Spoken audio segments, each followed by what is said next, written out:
हजारीबाग में लोकसभा का चुनाव संपन्न हो चुका है। हजारीबाग में लोकसभा चुनाव में जो सरगर्मी देखी गई वो अभी खत्म नहीं थी कि इसको पुनः हजारीबाग में विधानसभा चुनाव की सुगबुगाहट शुरू हो गई है। और विधानसभा चुनाव को लेकर सभी सियासी गलियारों में, चौक चौराहों में प्रत्याशियों के चुनाव लड़ने की संभावनाएं जताई जा रही है और चर्चा का वक्त पर है। और कुशवाहा समाज में भी महत्वपूर्ण भूमिका निभाते रहते हैं कार्यक्रमों में और समाज के जो उत्थान के लिए भी लगातार कार्यरत है। हम ऐसी शख्सियत से आपको रूबरू कराएंगे और यहाँ जानेंगे इनसे कि आगामी विधानसभा चुनाव और सामाजिक समीकरणों को लेकर क्या कुछ तैयारी चल रही है। आज हम आपको मिलाने जा रहे हैं हजारीबाग जिला के महासचिव उपेंद्र कुशवाहा से। सर, आपका पहले हमारा चैनल में स्वागत है। धन्यवाद। उक्ता झारखंड की तरफ से आपको भी मैं धन्यवाद देता हूं। और हजारीबाग में जो अभी चुनाव को लेकर जो आने वाला विधानसभा का चुनाव है जो संभावित है कि नवंबर में लड़ा जाएगा, क्या कुछ नजरिया है आपका? किस नजरिए से देखते हैं चुनाव लड़ने के लेकर या संगठन के प्रति क्या आशा करते हैं? देखिए, सबसे पहला मैं आपको बताना चाहता हूं कि ये सदर विधानसभा हजारीबाग कुशवाहा बहुल क्षेत्र है और हमारे गार्जियन पूर्व मंत्री देवदयाल कुशवाहा जी अभी स्वर्गीय हैं। अच्छे तरीके से उन्होंने नेतृत्व दिया है।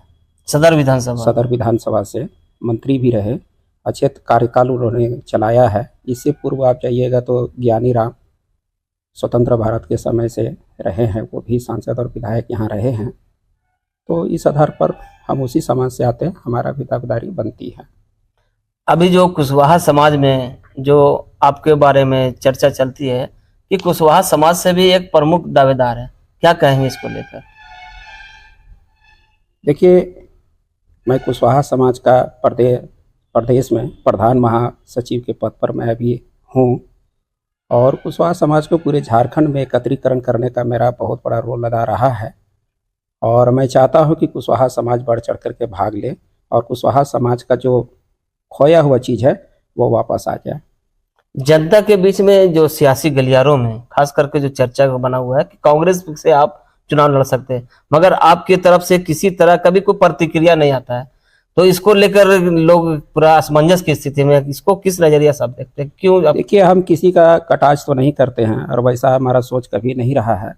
कांग्रेस पार्टी में जितने भी कार्यकर्ता हैं सभी को चुनाव लड़ने का अधिकार है, टिकट मांगने का अधिकार है। उसी तरह से मैं एक सामान्य कर्ज करता हूं और मेरी भी इच्छा है कि यदि पार्टी हमें चुनाव में लड़वाती है तो हम भी चुनाव लड़ना चाहते हैं। चुनाव तो जीत करके दिखाएंगे, आसानी से हमारा चुनाव यहाँ से निकलेगा। क्योंकि हमारी जो आबादी है, हम लोग लगभग 1,05,000 वोटर हैं। सदर विधानसभा की बात कर रहे हैं। सदर विधानसभा में 1,05,000 वोटर हैं, आसानी से हम लोग चुनाव जीत सकते हैं।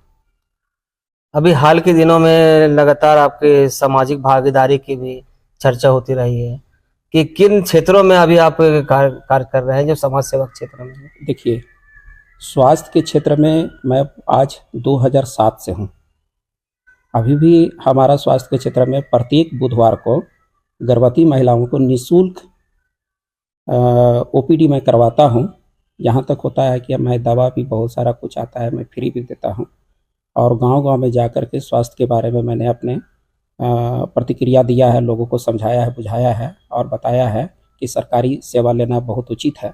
दूसरी चीज़ है कि अभी गर्मी का जो इतना कड़ाके की गर्मी जो पड़ रही है, गर्मी का प्रकोप जो है, उसमें मैं 10,000 छाता वैसे लोगों को देने का मैं प्रयास किया और मच्छरदानी दोनों मैं दे रहा हूं कि ट्राइबल जो बेल्ट के लोग हैं, जैसे आप बिरहोर जाति को ले लीजिए, तो धूप में, कड़ाके की धूप में ऐसी जंगल जाते हैं, मैं उनको जाकर के छाता दिया और उसका महत्व को बताया। उनके बच्चे को पढ़ाई के महत्व के बारे में मैं बताया। यानी एक चुनाव अपने जगह पर है कि लेकिन सामाजिक अवेयरनेस जो है, समाज में हर लोग को कैसे अच्छे तरीके से रहना चाहिए, खाना पीना चाहिए, उनके बच्चे हमारे माहौल से कैसे जुड़े, इन सारी चीज़ों को लेकर के मैं लोगों के बीच में जाते रहता हूं और बताते रहता हूं। और लोगों का एक कहना चाहते हैं कि अलग तरीके से आपका समाज सेवक क्षेत्र जुड़े हुए हैं। जैसे आपने कहा कि आदिम जनजाति बिरौर, ये मतलब एक सुदूरवर्ती क्षेत्रों में इनका कैसे विकास हो, इसको लेकर आप काम कर रहे हैं? जी, मैंने उनके बच्चे को कितना बार अच्छे तरीके से मैंने बताया कि नेतरहाट विद्यालय, इंदिरा गांधी आवासीय विद्यालय में यदि एक बच्चा उनके घर का नौकरी कर लेता है तो समझो उसका पूरा घर का पीढ़ी सुधर जाता है। और वैसे में हरिजन में भी मैं गया हूँ, ओबीसी के तबके के लोगों के पास भी मैं गया हूँ, और बहुत तरीके से मैंने अवेयरनेस प्रोग्राम में भाग लिया हूँ। मैं तो हालांकि देखिए मैं प्रचार कभी आज तक नहीं बहुत ज़्यादा किया। अभी आप समझिए कि कोई एक बोतल खून देता है कोई नेता तो उसको जंप करके प्रचार करता है। और आपको पता होगा कि कम से कम अभी जो हमारी 46 वर्ष उम्र हो रही है उसमें कम से कम मैं भी 30 से 35 बार ब्लड डोनेट कर चुका हूँ, तो लेकिन मैंने प्रचार आज तक नहीं किया कभी। कांग्रेस में और भी बहुत सारे दिग्गज चेहरे हैं, ऐसे में आप अपने आप को कहाँ सुरक्षित देखते हैं, किस तरह से दावेदारी पेश करते हैं? देखिए कांग्रेस में पार्टी में दावेदारी करने का मुख्य है कि एक तो हम लोग सामाजिक तौर पर मजबूत है, और कांग्रेस का यदि सीट निकलेगा ये कुशवाहा ही निकाल सकता है, जो आज बीजेपी के पास ये सीट हमेशा जा रहा है।